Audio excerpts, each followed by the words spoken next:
Student, I Devatanand Gupta. Today I am going to start third video of chapter 3, that is private, public and global enterprises.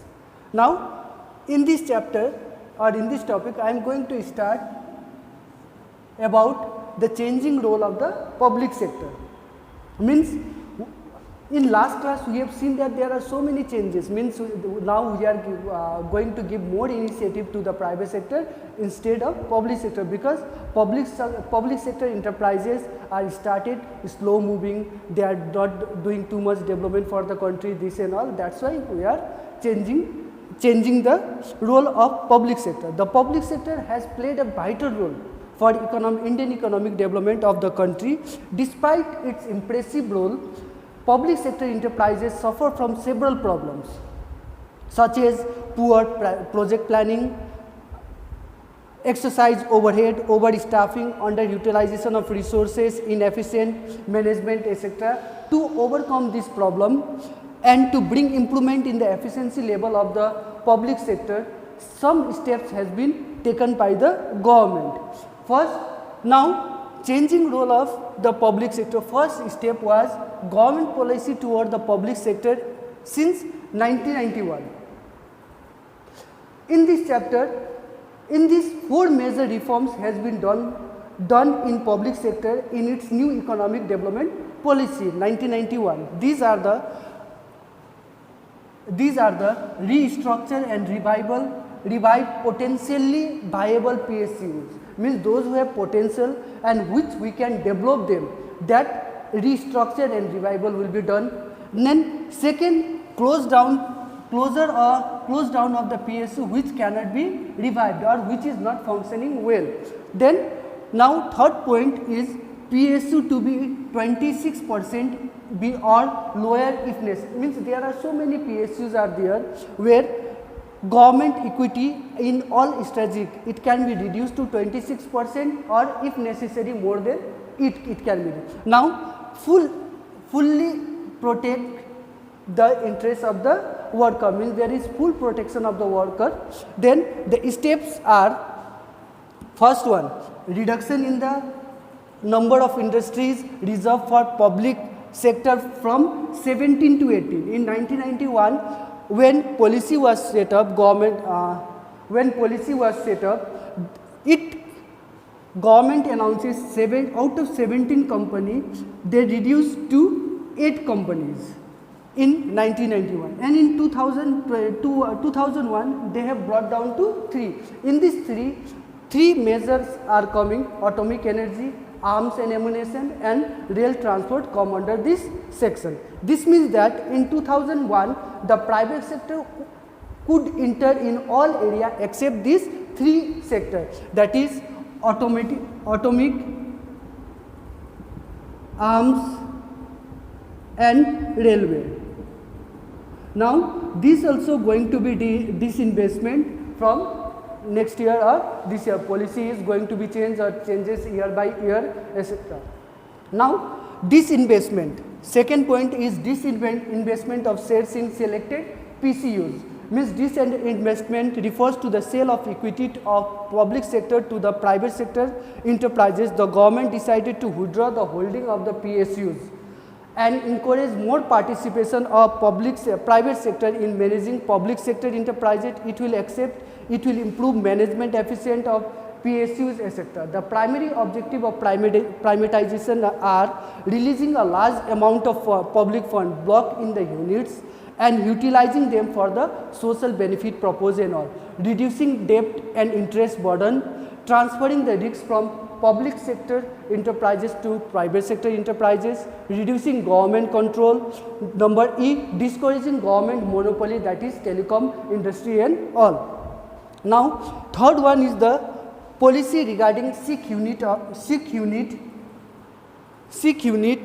will be the same as for the private sector, means Also, all the loss-making companies or public sector enterprises were handed over to the BFIR. BFIR full form is Board of Industrial and Financial Reconstruction. The BFIR decided to wind up some very sick units and revive the rehabilitate some other sick where there is a scope to convert them into healthy units, means where the chances of revival or it can be converted into healthy units and all. This process has been taken by the BFIR.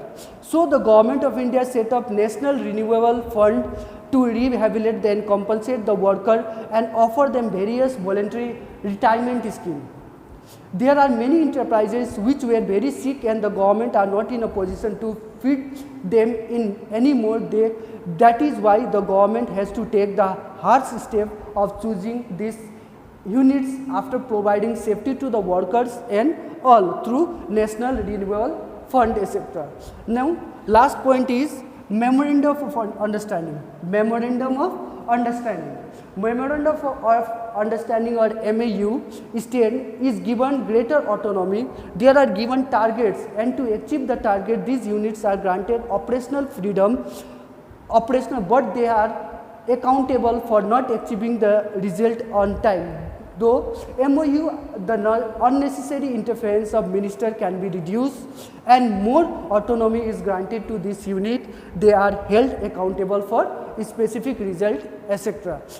Now, there are differences between the private sector and public sector. In terms of formation, the formation of private sector enterprises involve long process, whereas in public sector, short time just by the government decision. Objective. In terms of objective, the private sector enterprises work with the main objective of earning profit, whereas public enterprises work with the motive of providing services to public. Management.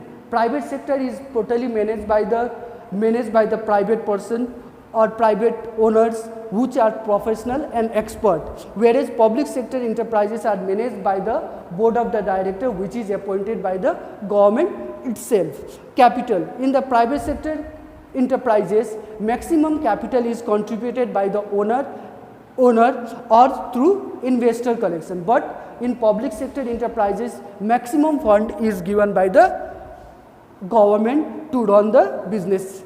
Freedom of operation.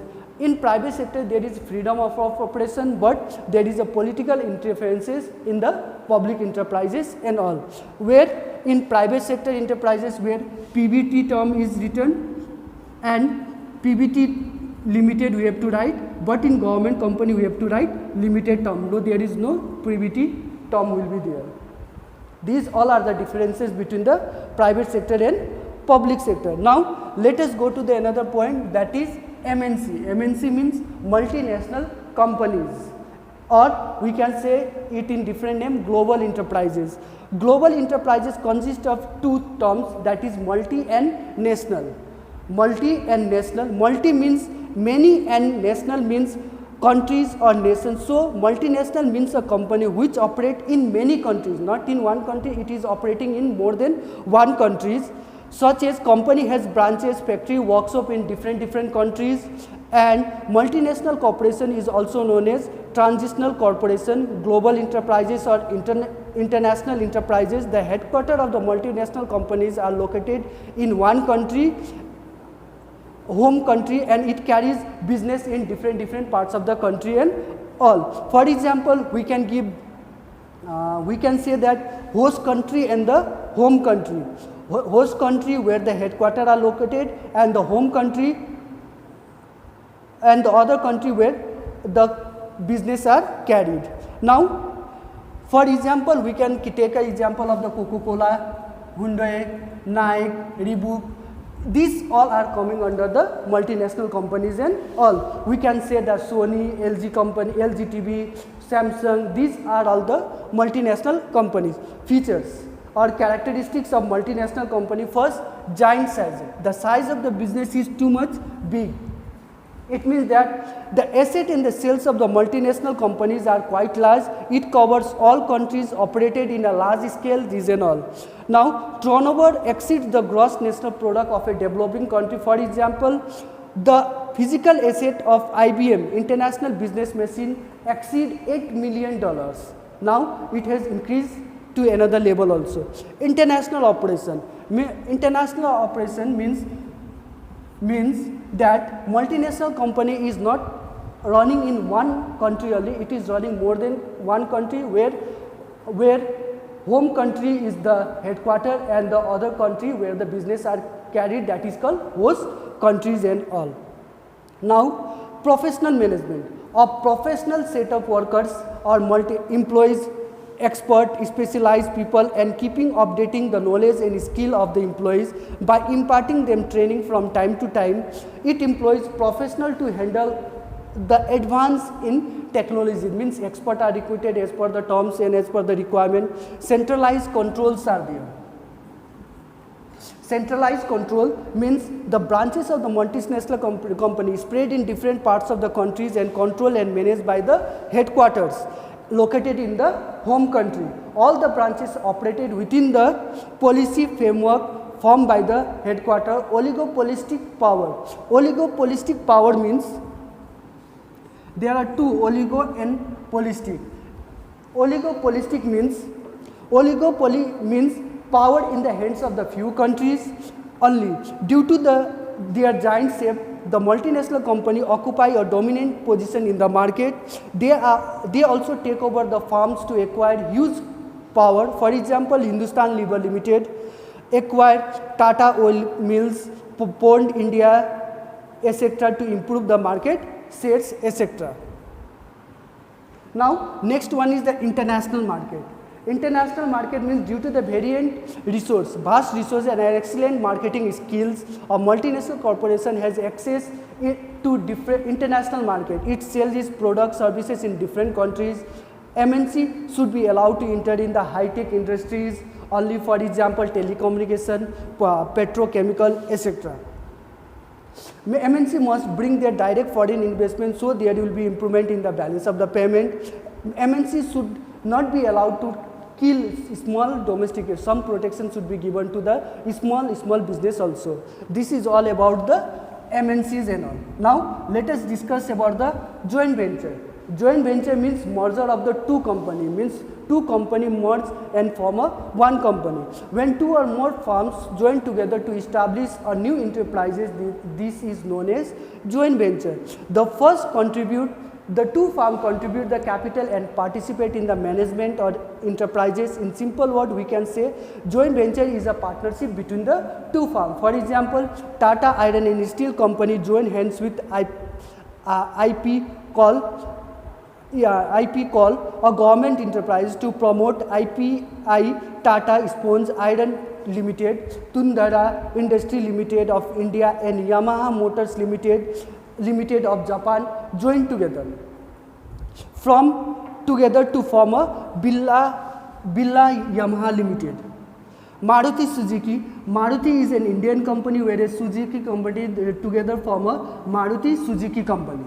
In this way, various firms, two firms are combined and they exchange their technology, this and all, to develop a new product. Features of joint venture. First one, it reduces competition. Means if two same company will produce same product in two quantities, there will be a competition. But when these two merger became, there is a less competition between the. When two companies join together, it results in reducing the competition instead of wasting the resources, etc. Second one is reduces risks. It reduces risks. High risks involved in new and innovative venture can be reduced when when two companies join together to share the risks and all. Now, protection of the small companies.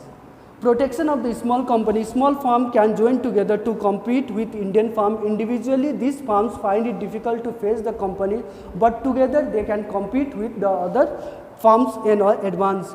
Next one is advanced technology. Advanced technology means by joining hands with the foreign company, Indian companies can get the benefit of advanced technology. Advanced technology means whatever the Japanese will bring the technology to India, the Indian employee will also learn and they can they can know how to use the advanced and the better technology which they have already learned, and they have the motive or they have the power to learn something new which is not they have been known. Large capital is required in joint venture. Two companies together form one firm, therefore large capital is required and can be arranged without any difficulty. Now, partnership between two or more companies. In joint venture, two firms join together. These two firms can be both from the public sector company, both from the private sector, or one public, one private, or one Indian company on global enterprises also it can be formed. Now, last point, it is about public private partnership. PPP means public private partnership. Public private partnership describe a government service or private business venture which is funded and operated through a partnership government as one or more private sector companies. These schemes are also known as Ps. Ps means triple P or P3 we can call it as also P3. Now, for example, hosting building financed and constructed by the private developer and then leased to the hospital authority. The private company acts as the landlord and provide housekeeping services and other non-medical services, whereas hospital services are provided by the hospital authority, that is government. Features of triple P. First features is contract between the public sector and the private sector. PPT contract is a contract between the public sector authority and private sector authority in which private sector provide public services and bears all financial, technical and operational risks. Second feature of the public-private partnership is cost of using services. In some type of triple Ps or public-private partnership, the cost of using services is borne by the users or services and not by the taxpayer. Then next one is the provision of the capital custody. Project that aims at creating public goods in infrastructure, the government may provide capital subsidy in the form of one-time grants and make it more attractive to the private sector. In some cases, government may provide revenue subsidy, include tax break.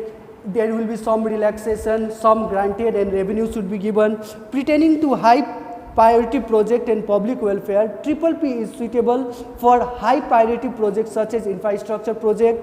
Triple P is used by the government project just like public welfare, Delhi Metro Rail Corporation, etc. come under the public-private partnership, etc. Sharing of revenue. The revenue is shared between the government and the private enterprises in agreed ratio when the contract has been made. Problem with the PPE.